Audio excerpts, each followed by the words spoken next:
Hey guys, welcome to the lab where we experiment thoughts about life and leave it all behind. All episodes of Lab and its visuals are available online, YouTube, website, Apple, Spotify, and etc. Type in leave it all behind _lab on Instagram and make sure you hit that follow button. And whether you are a creative or not, I hope that leave it all behind, this lab can be a place where you can feel free to embrace yourself with all the special guests that are introducing themselves every fortnightly. But anywho, I hope you guys enjoy this podcast and see you guys soon. Ciao, ciao. Leave it all behind. 넘어져도 다시 일어나.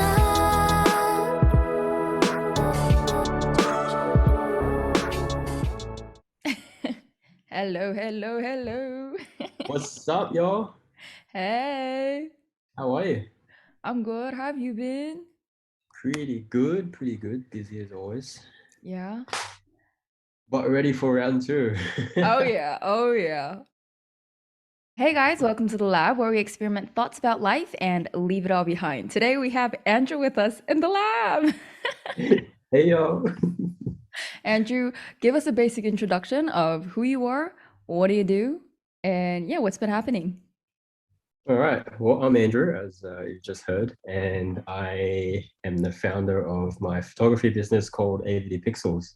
I'm a photographer, a videographer, and an all-round creative, except on the graphic design part. Still sketchy. Oh. But yeah, that's what I do, and I hope to inspire many others in the creative world and tell stories that most people will not think about wanting to hear, but hopefully will help out in the end. Damn. I like that. Wow. Okay. Well, icebreaker question. What is your favorite Pixar movie? Oh, I'm hoping my you would have favorite one. Pixar movie. Um, I'm gonna have to say Soul. Soul. What's You know Soul? wait, is that by Disney? I believe Soul. it's by Disney. Let me Yeah. find it. Is it like soul, like heart, soul? Yeah. Oh yeah, it is. It took me a long time to watch it. I didn't watch it when it came out. I watched it when no, actually it was during lockdown, and I was on Disney Plus, and I was like, oh, let me just watch that. Um, but wow, the movie is. I'm not much of a musician myself, but you don't have to be to watch this movie, and um, it's very real in terms of like the qualities of life that they put into this movie, and because you know how Disney's always about there's a lesson to learn from it, and there's plenty of messages in there. Um, and I reckon they really killed it with this one. It's almost eye-opening and a reminder to find your life purpose. And even if you don't find your life purpose, then it's fine. Like everyone's existing in their daily life, and it's about the adventure, not the destination, sort of thing. So Wow. it was no, it was a very nice movie, and it's a good mix of emotions and like happiness and funny feelings in there. So Aw. no, it's really good. If you haven't seen it, I highly recommend. Wow. Jazzes are always so good, you know? Like, Oh, as you mentioned, you don't do music, but we got to meet one another through music. And so, that's what an yeah, interesting life. Wow. yeah. No, jazz for me, I really enjoy jazz. It's a nice genre. A lot of people mock me like, "Oh, you're so old, man. Nah. Why do you like jazz?" But I don't know. There was one thing that I went to a friend, Lawrence. Um, I went to one of his like when he was in uni for like just a fun night where everyone was playing, and I was just sitting there and watching, and I was astonished at how like there was a group of I think 10 people on stage, all playing different instruments, and it was just one of those freestyle nights where anything happens. Wow. And I was sitting there, and I hear the pianist start playing a tune, and then everyone else just joins in and picks it up and creates this masterpiece. And I'm like it's a Yeah. different language that personally I won't understand, but Oh yeah. I just found it so fascinating how, you know, through a simple beat or a simple melody that someone can play, all of a sudden it changes. And then I remember I was sitting there and it was like some funky hip hop kind of vibe. And Yeah. then it started transitioning into like a jazzy, like slowed down the tempo and all these like cool notes coming in. And I was just sitting there like, what the heck? Crazy. That's the joy of jazz. Yeah. And I think, yeah, I really appreciate it because I don't know, if you compare it to other music, jazz doesn't have, I believe, like the proper tempo. It's very, it's very fluid. Um, Mm. I don't know. I have high respect for people who play jazz. Yeah, yeah, yeah. I think I understand. Like it does have like a rhythmic tempo, but like it's a freestyle of what you want to play, how you want to come in, so that I forgot the word, but what was the word? We just freestyle, man. Improvisation, yes. Yes, Where that's it. instrumental people can just improvise however they want, making the listeners feel like, wow, that's a free flow, you know? Oh my gosh, that's so good. Insane. I don't know. Wow. It's really Wow. fascinating for me. Wow. Well, let's talk more about you. You said as you introduced yourself, you're a founder of avdpixel, right? Can you give us a little breakdown of what exactly is avdpixel and how did you come to found that? Yeah. So, wow, avdpixels. I don't really have an official like date when it started, but it kind of see like for me the whole creative world. I never really knew that I would be into it. Mm, I never sort of thought this would be like the creative passion would be so strong in me. And you know, the first time I picked up a camera was like the really old point and shoot camera at one of my family friends' wedding, and I took photos for fun. yeah. Um, Apparently, it was pretty good. I mean, not like what they would hang up on the wall or anything, but not bad. That was my first recollection of having any sort of photo taking times or whatever. Yeah. But no, how Avid Pixels came to be is um, it's a bit of a long story. It's funnily enough, it ties into my history with health. Mm, And um, yeah, so for those of you that don't know, I am a kidney transplant patient. Um, and the cause of that was, we'll possibly get into that later, but it's basically during high school, it made me um, have the need to switch electives. And originally, I was doing woodwork as one of my electives in, what was it, year nine? Gosh, that seems so long ago. um, yeah, and due to the transplant that I had, it basically rendered that course kind of what useless, what's the word? Like it wasn't safe for me to do. Having a fresh, you know, huge operation like that, doing mm, sawing wood and cutting up things, and it wasn't the ideal situation. yeah. So what I did was sat in the library for a long time every time I had that lesson, and just sat there and was like, okay, I guess I'll do some study, Mm. read some books. um, and yeah, until well, it was probably about a month in where um, a mate, a good mate now, he came by and was like, I see you in the library all the time. Like, why? What are you doing? Are you supposed to be, you know, in a class or something? And I explained to him why I'm sitting here. And he was like, oh, geez, okay. You know what? Just come with me and hop into my class and just chill out and have some fun. And I was like, can I do that? I thought I'd have to like, you know, fill out some paper or um, go through formalities to switch electives. He's like, no, it's fine. Just come with me. So I went in, and this was a film and TV class. Um, again, before this moment, I had never really thought about, the whole camera side of things or the entertainment industry.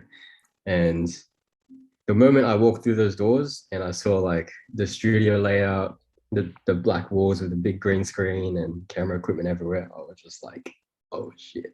Damn. This is cool. Yeah. This is really cool. And the teacher that was there, she's awesome. I'm still in touch with her today, and one of the greatest teachers that I've ever had experience with. And she brought me in, was like, welcome. My friend told her what happened and why I'm there, Yeah. and took me in just like that. And I was like, sweet.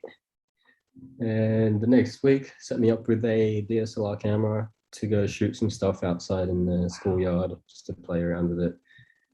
And that was when it all clicked. And I was like, I need to have a camera in my hands for the rest of my life. Wow. Wow. um, so yeah, that's where the passion for it started, and that's Mm-hmm. how I've come to realize that being behind the camera is amazing, and there's so many possibilities. Wow. And not too long after that, that's when I really got into it, and I was like, you know what? I think I'm gonna do something about this. Hey. And this was when Instagram was like fresh, like Mm. 6 months old. I started an account to share my photos and also keep like a personal diary for myself. And I was like, what name should I come up with? Like username. I mean, back then, I'm sure usernames were a lot easier to have it than these days. And I was like, okay, AVD, which is my initials, like AVD photography. Nope, that's taken. It's like, what? How can that be taken? No way. Then I was like, okay, what other words is there to do with photography? Like with digital photography, pixels. Oh, okay, avdpixels. And I just stuck with it ever since. And yeah, that's pretty much the brand that I've fall under and been trying to build up. And yeah, today well, hopefully this year is going to be the next big step in the avdpixels brand name, because we're opening a studio. Oh, is the studio like open for like the name of the studio would be AVD Pixels? For now, believe yes. I've been thinking about that though. I'm not sure if I should have it like branched out to maybe another different name than like a subsidy of avdpixels, but I think I'll keep my name there. It'll be Wow. cool. Wow. So like starting off small, like a brand of your own name, but now branching it out into your own studio and doing more of the photography work out in the industry, right? Yeah, yeah. I've Damn. personally, I know like I could have a lot more potential with my photography and in the work that I do. Um, but I don't know. I kind of maybe I just like taking it slow. um, there's a lot of things that I want to tackle still, and there's so many projects in my head that I wanna finish and complete. Yeah. But man, time these days it's complicated.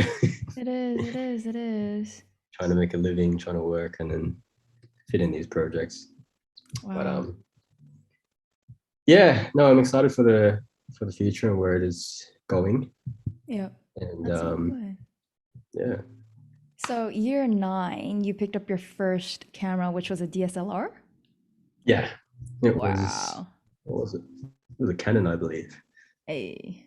which was funny because I started out with Nikon and I hated Canon. What? So was it both like video or like photo-based camera?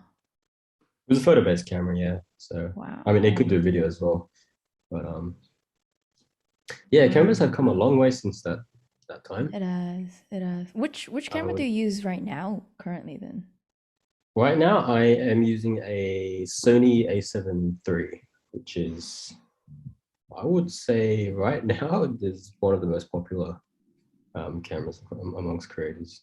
Oh yeah. Because Yeah, Sony has really upped their game. Now I'm It like, is. Canon and Nikon, what? Yeah. Just kidding.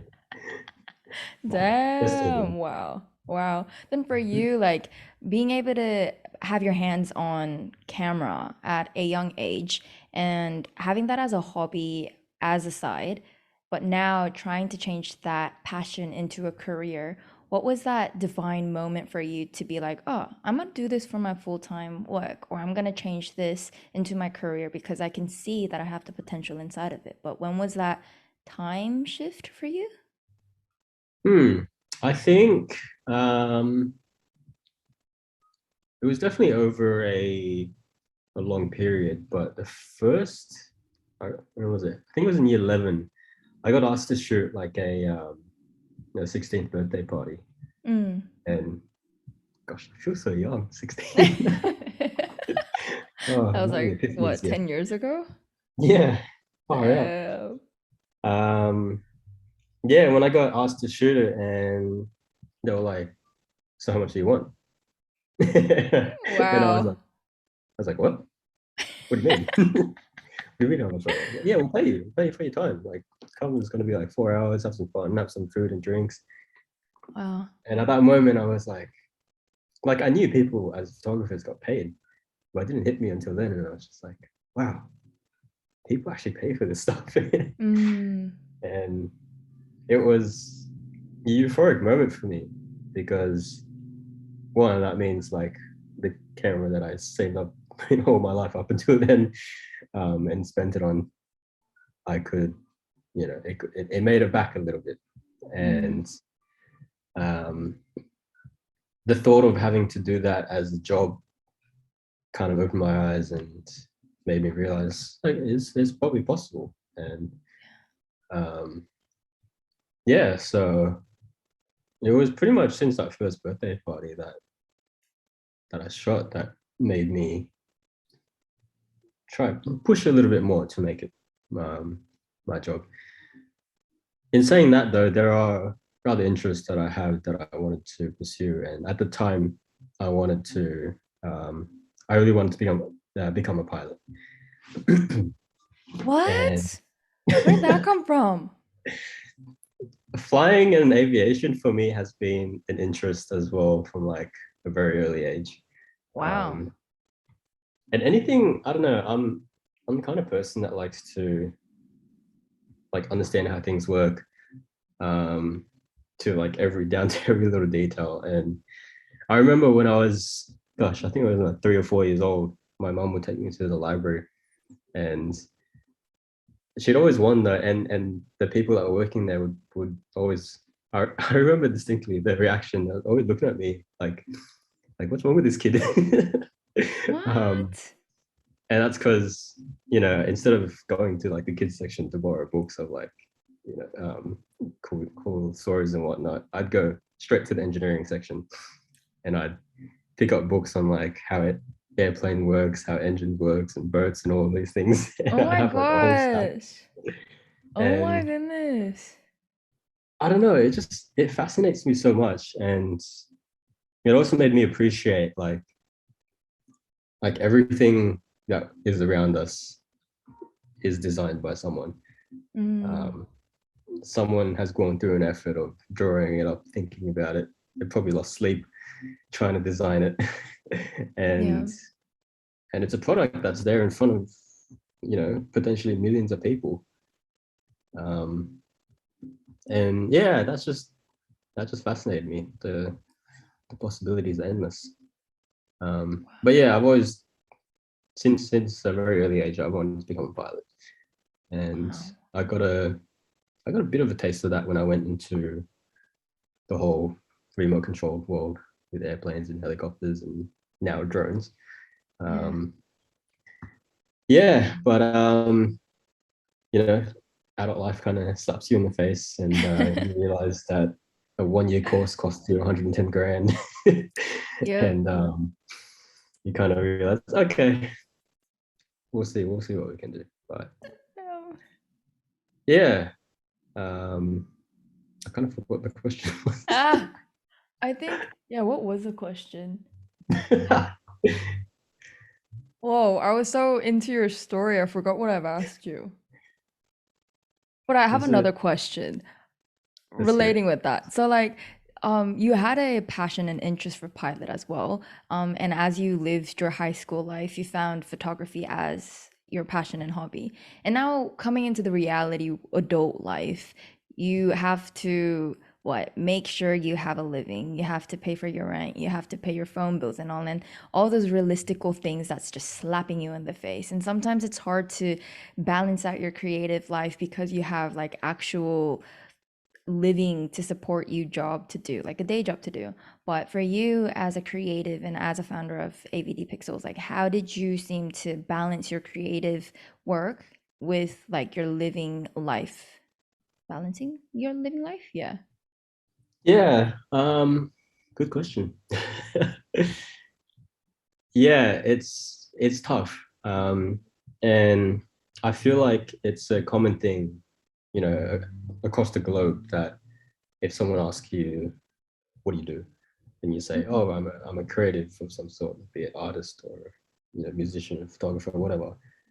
That would be like most people would say, oh, that's really cool. Yeah. But like, what do you actually do? Yeah, yeah, yeah.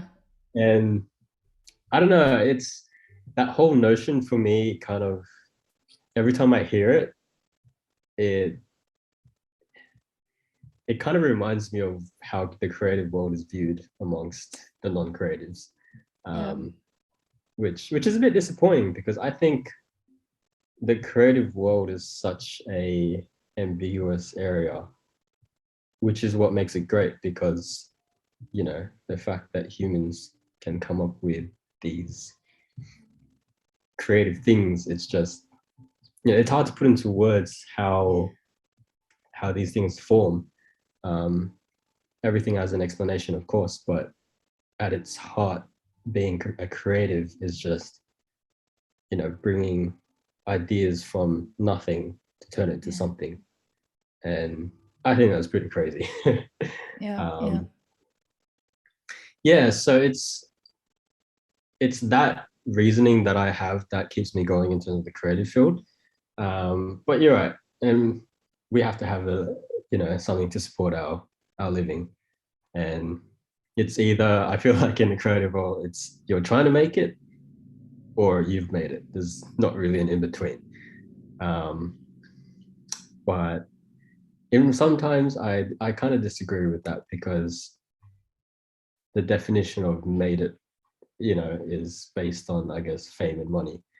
Mm-hmm. Um, when if you define the term made it in terms of like your craft and your art, I think you've made it. Hey. Of course, fame and money helps in this world, but if you're a drawer and within your circle or within the majority of people, your art style is so unique and that you're probably the only one or one of the very few that has the skills in your area, man, you've made it all right. I'll tell you that. Damn. So as long as you keep that in mind, having a day job it's fun, of Mm. course, because it's reliable and it pays. um, but for you non-creatives listening, if our day jobs are most of the times not what we want to do. Yeah. um, we want to go balls to the walls with our creative life.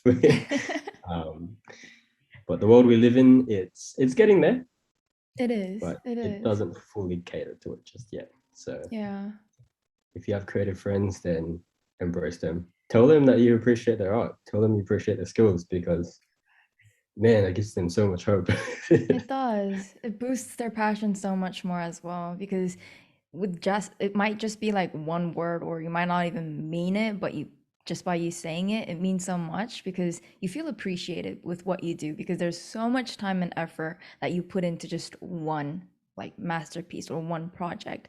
But for whoever's like seeing it, watching it, listening to it, hearing it, it might just be like this 1 minute thing. But for us, it's like a whole year worth of ideation and creation, you know? Yeah, that's it, isn't it? Like people will Uh, see a 30-second video and they're like, oh, cool, next. yeah, When yeah. the planning that goes into that, the sleepless nights, the thoughts, oh. Uh, So but those are the fun days though when you actually think about it. Like in the moment, you might feel like you're so stressed, but when you look back into what you've done, it's like, oh my gosh, like that was the best time. I might have been stressed, I might have lost some hair, I might have not slept much, but the best days that you can actually ever live for, you know? I Mm, agree. I agree. yeah, It's yeah. in the moment kind of thing. Yeah. And I think like having a day job as well, when that might kick in as a creative, that a lot of people, like a lot of creatives, we want to be full-time creatives. We want to do our what we do best, what we enjoy most, all of our days throughout the days. But at the same time, if we spend too much time being creative, I feel like our creativity falls. And sometimes the things that we might love doesn't really fall into what we love category. You know what I mean? And Yeah, so like as for now, maybe it's because like we're still in our mid 20s, but as for now, I think having a day job really pushes the momentum to be more creative and finds the motivation to kind of be more desperate about, oh, I want to do this, I want to do that. But by not having much resources, by not having much time, it's like you keep on ideating thoughts inside of your brain being like, oh, when can I do this next, what should I do next, you know? And so I think that's the beauty of it. yeah, yeah. No, that's very true, and it's sort of a factor that uh, deep down we kind of need as a push. Um, but yeah, the creative world it's actually, if you think about it, it's massive. Everyone everyone loves music. I don't know anyone that does not listen to music. If you do, then I suggest, well, you should probably try to listen to music. If not, hey, each to their own. But music in itself, that's a whole creative field. That's a whole, you know, uh, it's a struggle street. Um, like until you're properly made it, then financially that is. um, yeah, and Netflix, Disney Plus, YouTube, all these creatives, all these people who have a passion of creating a picture for TV screens. Mm, Um, it's a huge industry, but it's one that is taken for granted, I reckon. yeah, for sure. Yeah, yeah. Yeah, I can hear you music beating in the background. Is that annoying? I totally forgot what I was saying. No, it's good. I mean, if you're enjoying the show whilst listening to it, then anyone who's listening, that is Andrew's background music. I was just doing some editing, so some lo-fi, Uh, but I editing didn't. on videos, were you? Sorry? Were you editing on the videos? Yeah, yeah. I recently did a real estate shoot, so I was just working on their video. Damn. Damn. Cool, but yeah, Wow. yeah. Oh, if you Wow. don't mind. Yeah, no, no, no, no. What were you gonna say?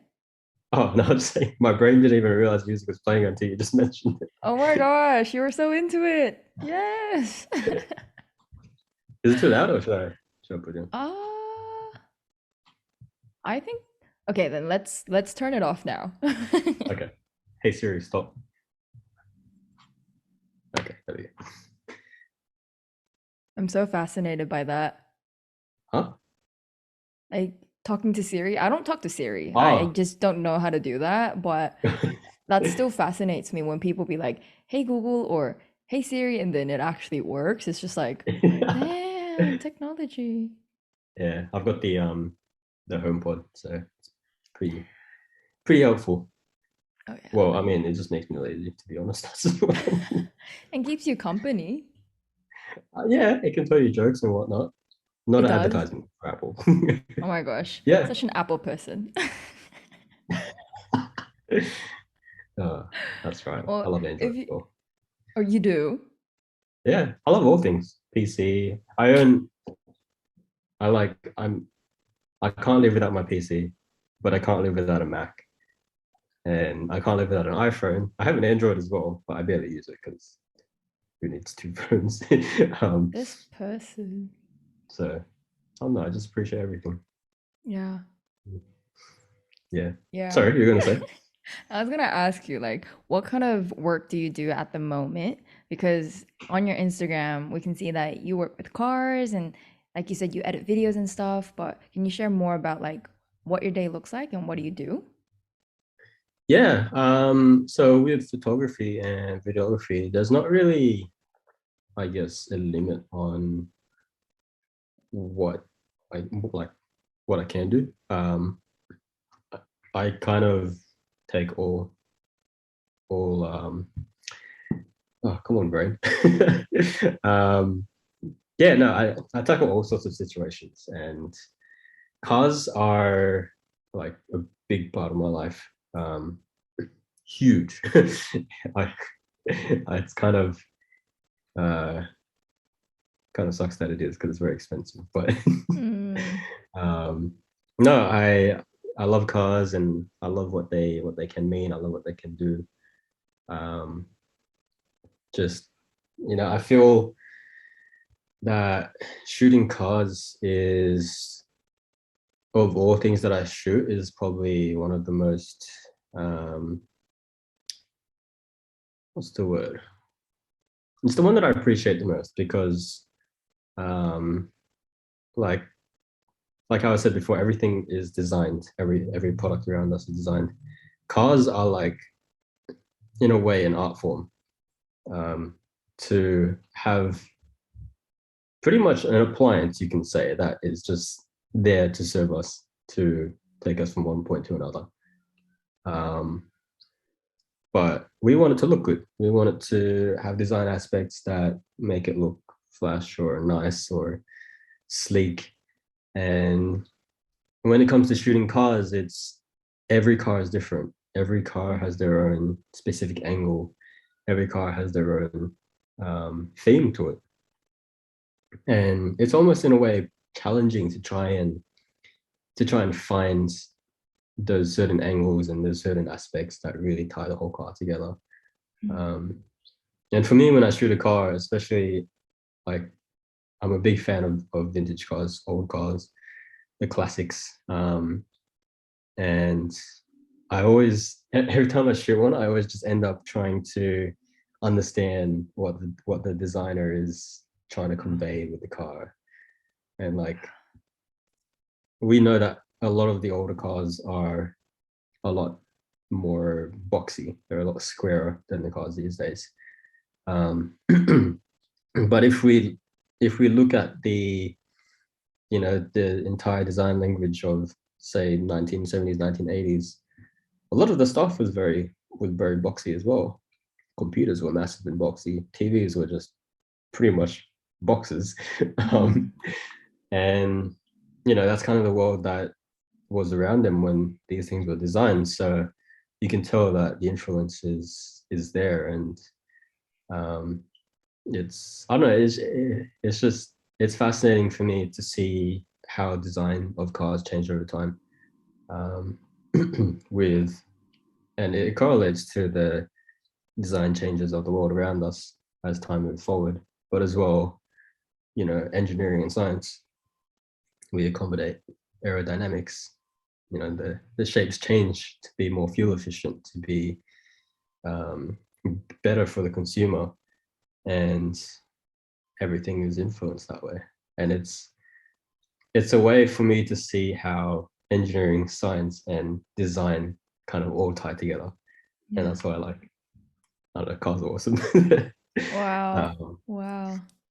I went on a bit of a tangent there, but yeah, no, there's not one thing that I prefer to shoot over another completely. Everything has their own unique aspect. Yeah. Shooting portraits is challenging as well because everyone has their good side, everyone has their bad side. Um, no, some people don't have any bad sides. Um, but yeah, it's just, I don't know, I like to compare it to what I learned in visual arts in high school, to do with sculptures, and it's Mm, how the artist would would take a block of stone and would bring to life a figure or an object by carving it out. I kind of take that when it comes to photography, and it's like, okay, you got your subject there. Yes, it's already made, but how can you take out a story? How can you show certain aspects that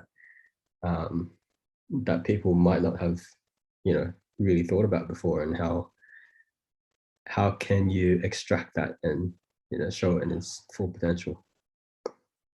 So yeah. Wow. Wow, that's amazing.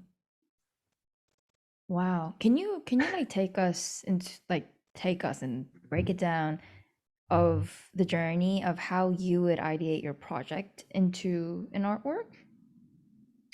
Ooh, Hmm. that's a hard one. I kind of don't think too much during the process. It just happens. Okay, that's the um, tip, everyone. just do it. um, hmm. Yeah, it's like I don't really have a proper formal process of like taking a project and trying to articulate that into an idea. Um, for me personally, it's more like I'll take for example, what was my most. So in end of 2019, I organized like a decently big shoot where I had people modeling. I had old Japanese cars, and wanted to kind of do like a Fast and Furious style photo shoot, um, and tie into my love of like the cyberpunk world and covers, and trying to make it really really pop. Um, it was the first shoot that I was properly worried about, because I've managed to gather like 12 or 13 people to model, and about about 10 cars. And up until that point, every time I shot, I would have a plan of some sort, but it's more of a plan that just says, this is the message you want to give, this is the idea, and this is what you have at hand. Hmm. This shoot was scary because I had a lot of people, like depending on my direction. And like a week before the shoot, I was like, oh crap, I kind of have to think quite differently about this, because you know what if they show up and they're like, oh man, you just wasted my time, kind of thing. Like, these people are giving like 2-3 hours of their precious time, Yeah. and I feel like I owe it to them to make something amazing.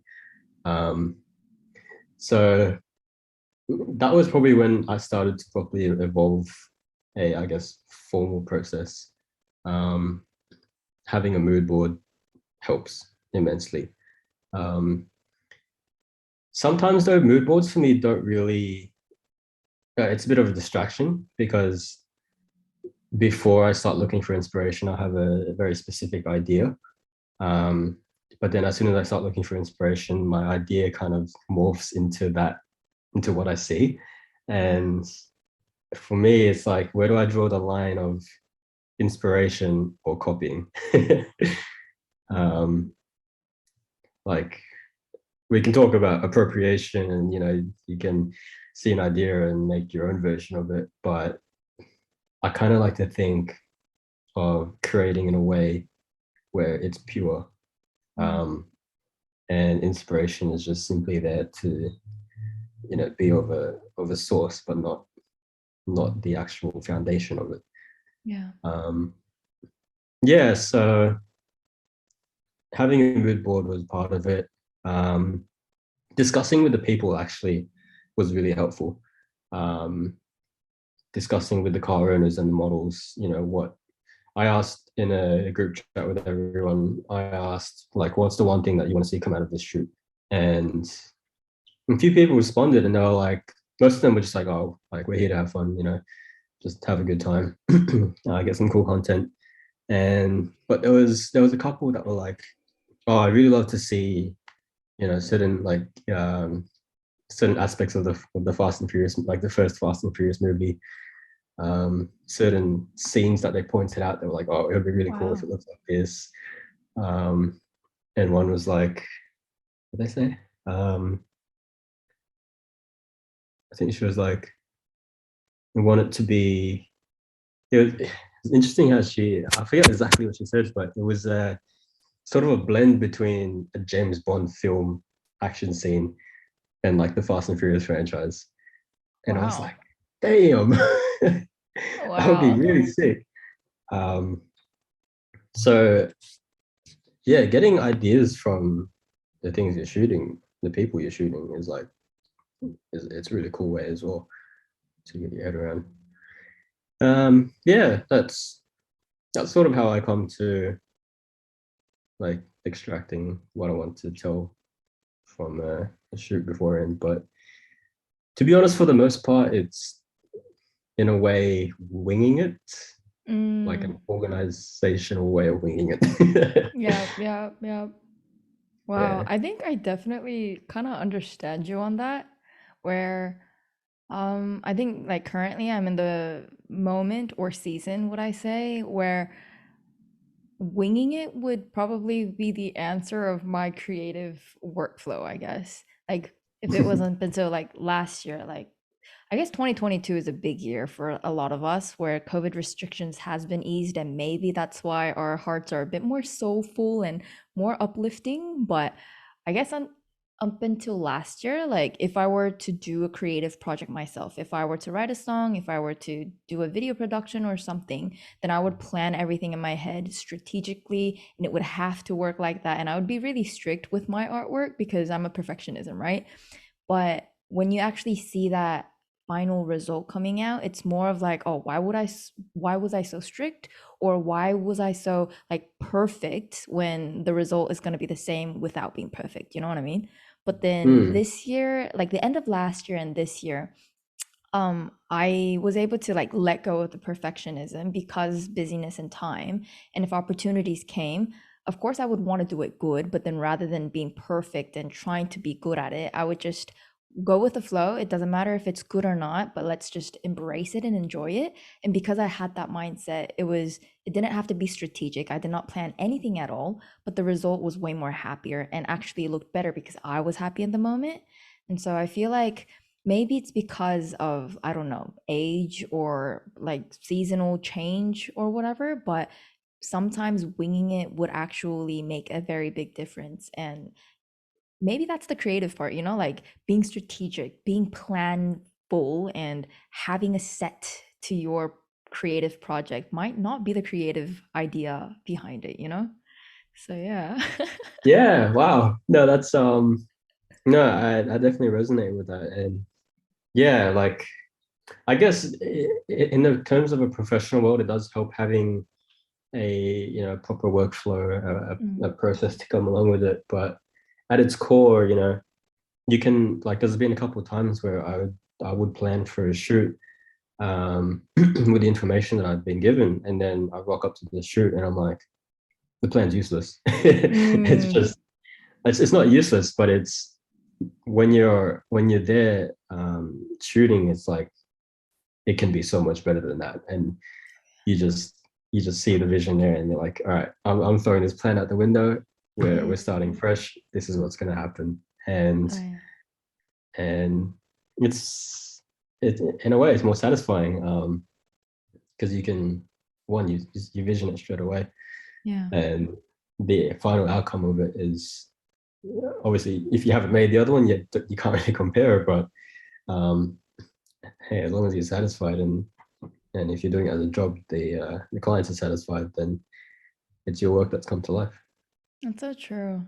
I think that's really true. And I think what I wanted to mention as well is like sometimes as a newbie creative, we feel like plans given to us by like customers or like people or instructions or just like manual things that gives us the context. We feel like we need to do that or work it in that kind of box criteria. But sometimes just having that context in mind and going into like the creative zone or workplace or whatever it might be, sometimes it's not going to be as you planned it to be, but being able to be adaptable and being able to adjust yourself into the situation as fast as you can, being able to have like a problem solving skills, I guess, Yeah. actively, or like I don't know, like just those fast, like adapt, I don't know how to say it in English, but those fast adaptable skills to whatever Yeah. situation is given to you is really important.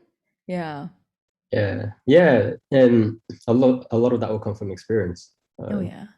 the the more times you do something, the more variations of the things you do. It's like almost, if you get a shoot that's similar to one before, you can use the ideas from it and then cater it to its own uniqueness. Oh And yeah. yeah, I think across the board of creatives, there's a lot of things that we do is in a way repetitive at Mm. its core, but the outcome is very different because everything has its own unique taste, and we're able to adapt to, yeah, situations pretty quickly. Oh yeah. Oh yeah. Wow. Well, I know you've mentioned that you said you had your kidney transplant, and last year was your 10th year of your kidney transplant. And actually, due to it, we kind of were able to meet through it and actually form the band through you as well. But would you be able to share your story with us about what happened in detail and how that might have affected you today? And yeah. Yeah, so a lot of people don't know, and a lot of people say, oh, we saw you, but we'd have no idea what what things have been through medically. And yeah, so when I was 5 years old, I was diagnosed with AML leukemia, which is a cancer that affects the production of your bone marrow, which is vital for the creation of blood, good red cells and all the other goodies. Um, and yeah, AML is, so there's two types. There's ALL and AML, and just happens that AML is the stronger of them. Um, so good lotto numbers there to to get that score. But that's where that's where it started. And obviously, being 5 years old, at the doctors, when they told me and my parents, like, oh yeah, he's got leukemia. Mm. We'll need to be in hospital for 6 weeks. I was like, okay, cool. I had no idea what it meant. Well, I Mm. thought it was 6 weeks. I'm like, okay, that's 6 weeks of school gone. Yay. Um, but unfortunately, those 6 weeks turns into 6 months, and the complications through it was pretty significant. And yeah, I was supposed to have 6 courses of the chemotherapy for the leukemia. Um, However, on the third course, um, which was actually getting prepared, the nurse who was creating it and mixing it, I don't know what they do. They preparing it somehow. Um, Apparently, she dropped the beaker with the liquid in it and had to start all over again. So they told us, came through, and they're like, "Hey, um, if you want to go get your ultrasound on your heart, in the meantime, get a scan, and then hopefully by the time you come back, we'll be ready." Like, okay, cool, no worries. Went upstairs, got a scan. Um, I always hated those scans. It was the sound, especially the heart scans, like when Mm. they put the sound on and you hear I don't know, that creeped me out. Yeah. But yeah, so I got the scan done, and then I went back down to the ward and waited. Um, Not too long after that, a whole bunch of doctors and nurses like came into my room, and it was a pretty small room because it was a room for a single bed, um, kind of like isolation. We're familiar with that word these days. um, yeah, it filled up, like everyone filled up the whole room, and we were just like, holy crap, what is going on? You know, what? I was just looking out the window, watching the planes go by, and then the doctors were like sat down and said, look, basically what's happening is that your heart is extremely weak. Like I think it was something like 12% function like remaining. And but then they went on to say, you're also pretty lucky because had the nurse not dropped that beaker of chemo and gave it to you, who knows? It probably would have been the last dose. um, so that out of my entire history and current history of dealing with medical things is probably the biggest event because is it a miracle? Is it it's a blessing really that such thing has happened because who knows where I'd be if it didn't happen. And the doctors had said that at that point, continuing with the chemo to help the cancer is just as lethal as stopping chemo and seeing what happens. In which they decided to stop treatment altogether. So by that point, though, while the cancer thing was sort of hanging in midair, already those two courses had destroyed my kidneys. So that's how strong the stuff is. And like, I very clearly remember every day, like playing with my hair. And then as soon as I did that, like it would just, a whole bunch would come out. And I was like, what? Oh my gosh. And it didn't hit me because, I mean, being 5 years old, I've seen on television people with cancer and they have no hair. And I never really thought about it. I always thought like, oh, they just shave their head because why not? But no, it's the actual treatment that it's very strong stuff. Yeah, so I'm glad to have my hair back. That's for sure. I need a haircut actually. But yeah, that's thankfully a few weeks later. For some reason, even without treatment, my cancer had just completely gone. I was declared officially in remission, and even the doctors were like, "What the heck? Well, like this is not normal." Wow. So I can't complain for sure, but yeah, unfortunately, I was still stuck with being on dialysis as my kidneys were down in the dumps. But yeah, at least cancer was solved. Mind you, I was on dialysis for about another decade.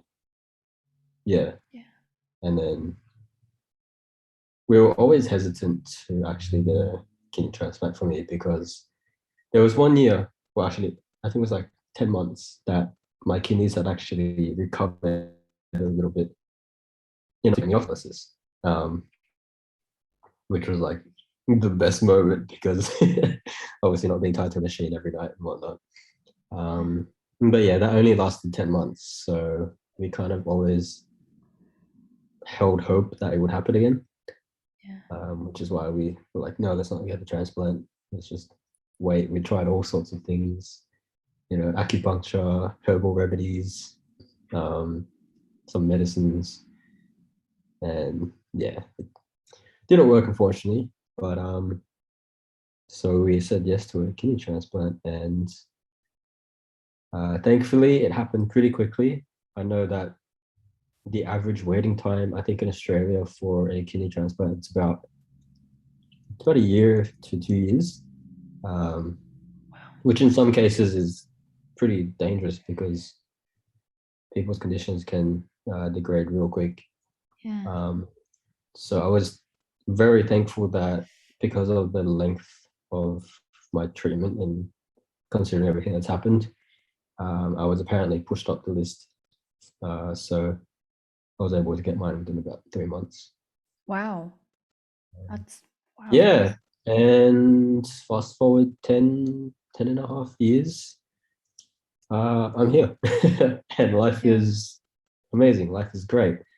Wow. It's you know, I it's it's good that the memories of being on dialysis every night is starting to fade and fizzle away. Mm. Um, but it's also probably the cause of why I'm out very late every night.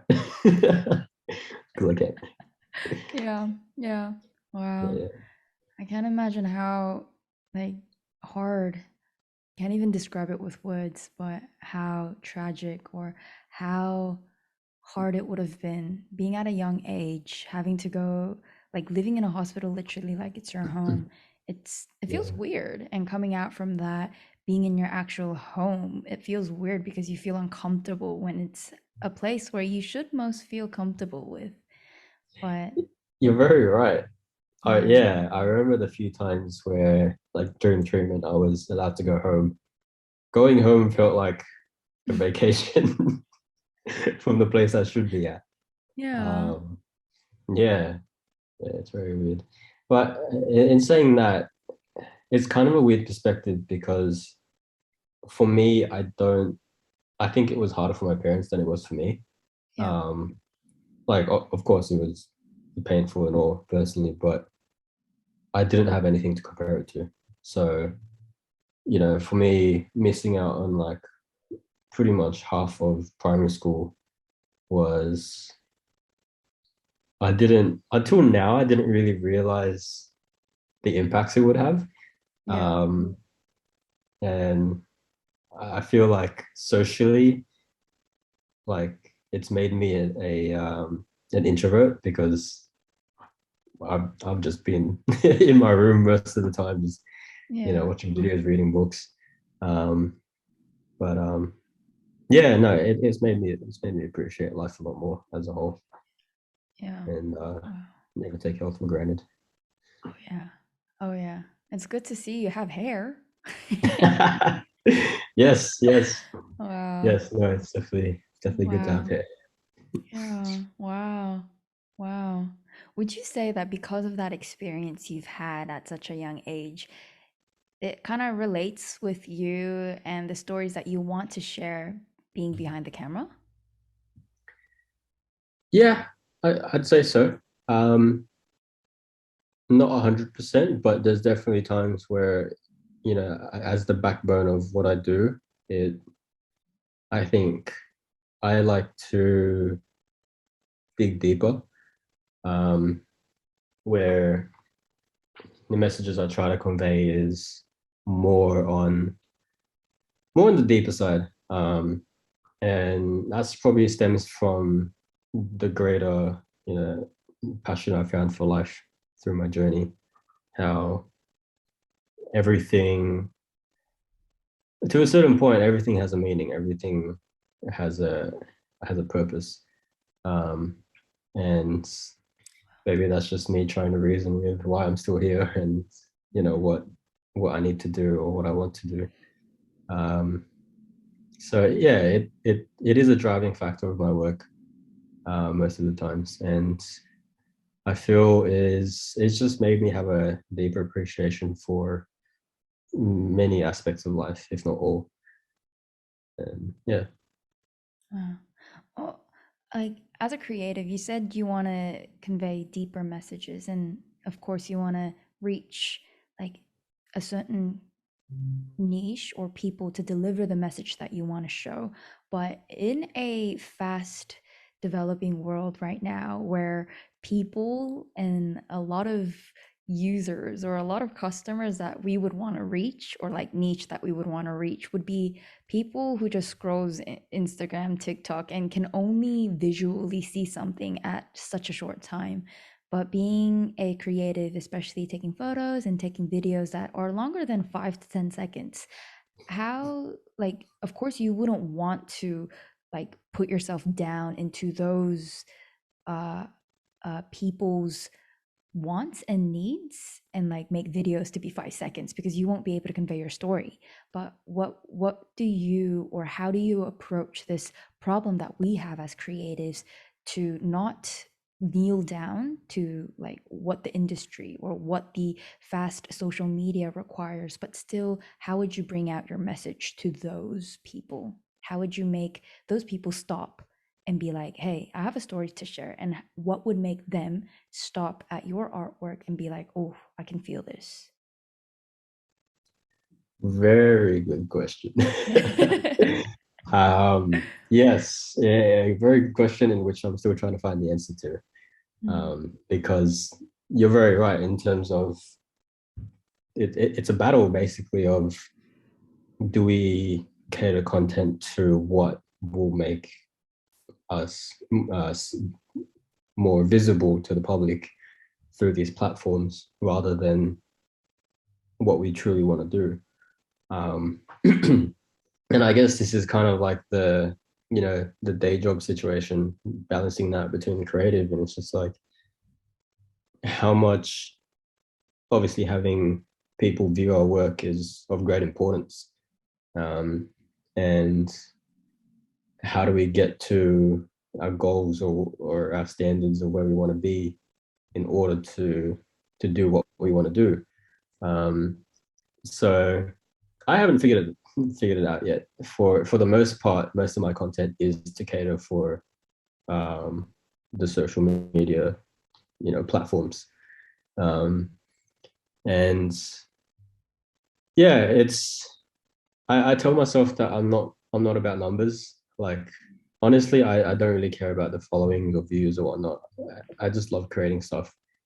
But when it comes to a point where if you want to make this your living, you kind of have to. Yeah. Which in a way for me was a bit of a disappointment when I came to that realization, because I just want to create. Like, if people find it cool, awesome. If it can inspire people, awesome. That's the main goal. But in order to inspire people and reach people, these processes must be done. And yeah, it's a tough one.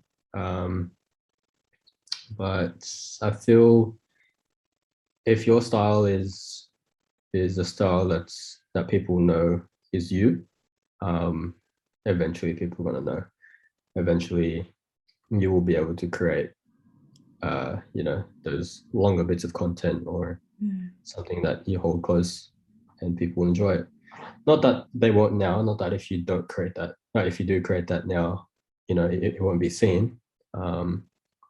By all means, you have to do it, because if you don't do what you truly want to do in terms of content creation, then it's I think it's going to slow down what your style will evolve to be. Yeah. That's facts. Yeah. Tough world. It is, and it's hard to be the one person having to manage everything, like taking photos, editing, promoting, marketing, putting yourself out there, and plus on top of that, doing a day job and balancing your work and life, which is amazing to do as a creative. It's a truly multitasking world. Oh Yeah. yeah. Oh And yeah. yeah, I guess that's why most creators are always tired. Yeah. But 100% our days will be paid off for sure. Yeah. If we stick to it, if we believe what we stand for, Oh yeah. there will be a day. 100%. 100%. Oh yeah. Well, what is something that you've learned standing behind the camera, Andrew? Ooh. Um, that would be to appreciate the moment. And I remember explaining this to you before, but it's funny because being a photographer, you'd kind of think you'd want to carry a camera everywhere with you. You want to be prepared for every single moment that you can capture. And up to a certain point, not too long ago, I was that person. I was carrying camera everywhere, or at least had my phone with me. I'd always be like, "Ooh, photo of that, photo of that." And every year I would go and shoot the fireworks for New Year's until like 3 years ago. And the reason why is I just started to realize that you can capture these things and you can be there to take, to capture the memory. But I don't actually remember being at these places. Like I don't Yeah. remember properly experiencing, like say the fireworks, for example. I can't tell you if I saw the fireworks with my eyes. Like the only memories I have was taking the photo, and it kind of made me realize that I probably should, I'd rather have the memories than a digital file. So Yeah. um, yeah, the biggest lesson I've learned being behind the camera is to be behind the camera less, which is ironic. Yay. Wow. Oh yeah. But yeah. I'm so guilty with that. So guilty. I remember sharing this with you as well, or it's like when I used to vlog things and when I first came to Sydney, it was like because I had no friends and I wanted to capture everything and like share it with my friends back in Korea and stuff. I would literally capture every moment because I thought, why not? It's my life in Sydney. It'll only come once. My day, I need to capture and record everything that I do. And the next moment, it's like, when did this actually happen? Or like if I catch up with a friend, it's like, what conversations did we actually go through, you know? And every now and then, like now I've totally stepped out from those vlogging days, but like every now and then it comes to me where it's like, oh, I would want to capture that day. I would want to like capture that moment because it's so precious. But at the same time, if it's that precious, I think now I'm appreciating the moment, like you said, where I myself can remember it, then that's all that matters, you know? So yeah, that's definitely true. Yeah, and I kind of feel like because every now and then with my high school my primary school friends that I still talk to, we always kind of like tell each other, hey, you gotta remember that time, during school where this or this happened. And we'd have very clear memories of these things.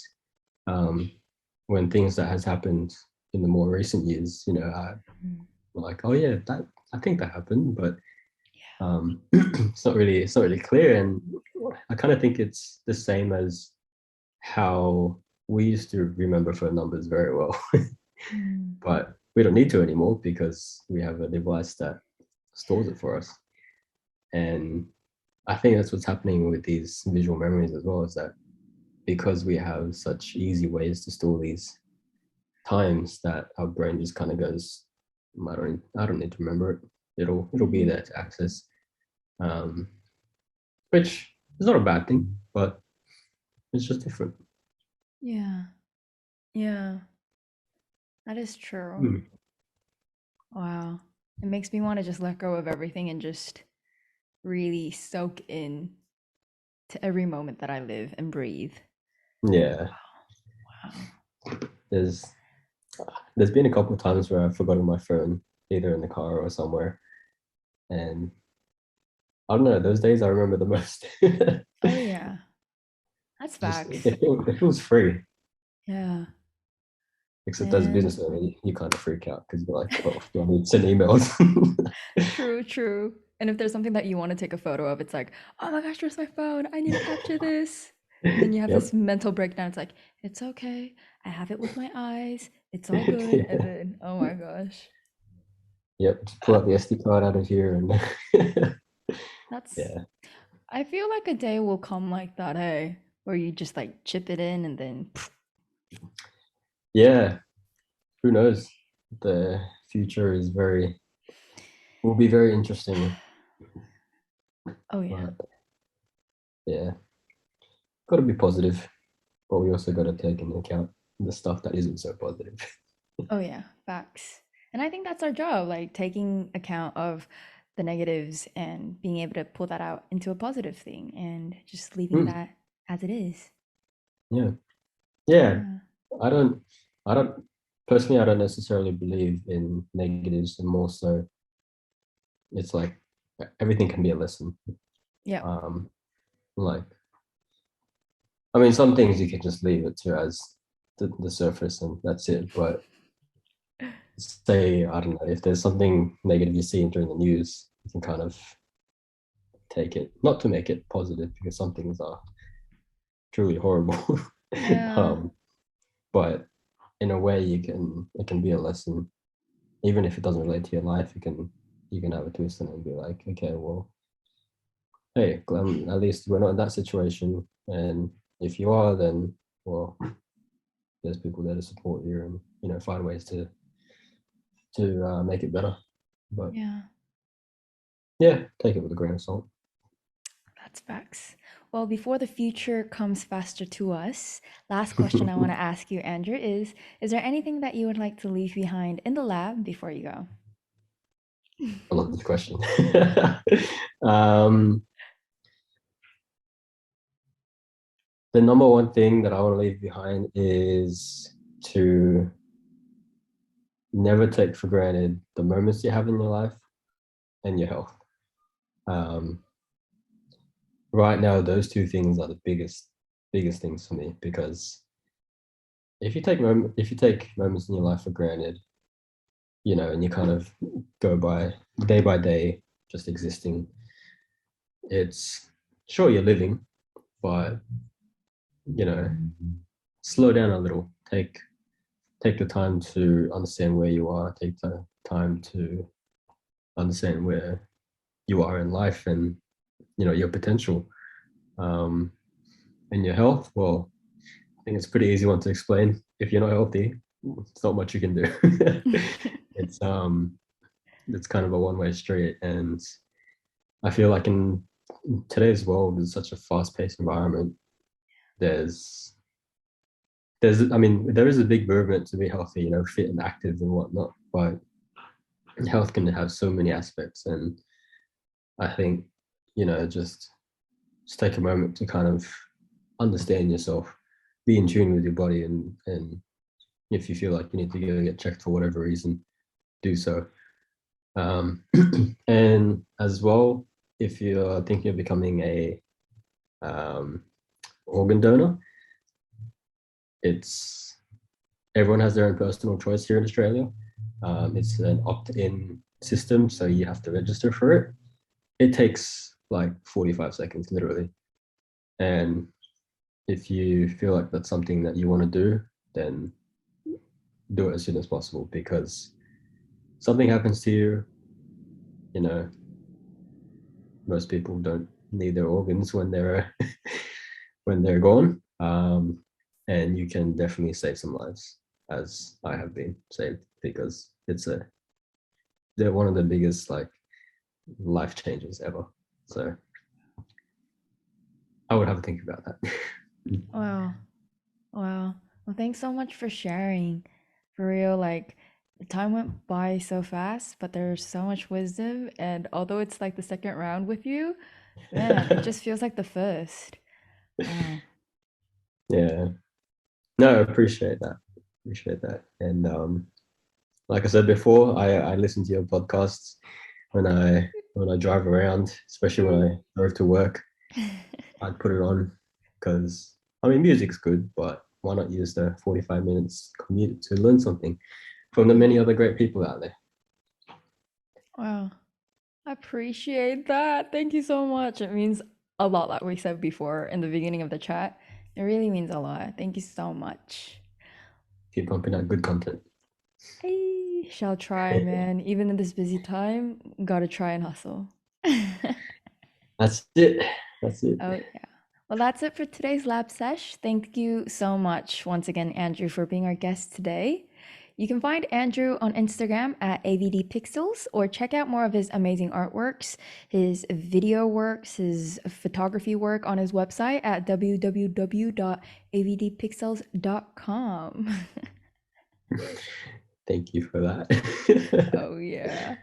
Well, to all who are listening to this podcast, thank you so much for tuning in. You can find us on Instagram at leaveitallbehind_lab, and get easy access to all episodes, whether it's on the website, Spotify, Apple iTunes, Apple Podcast. Yeah.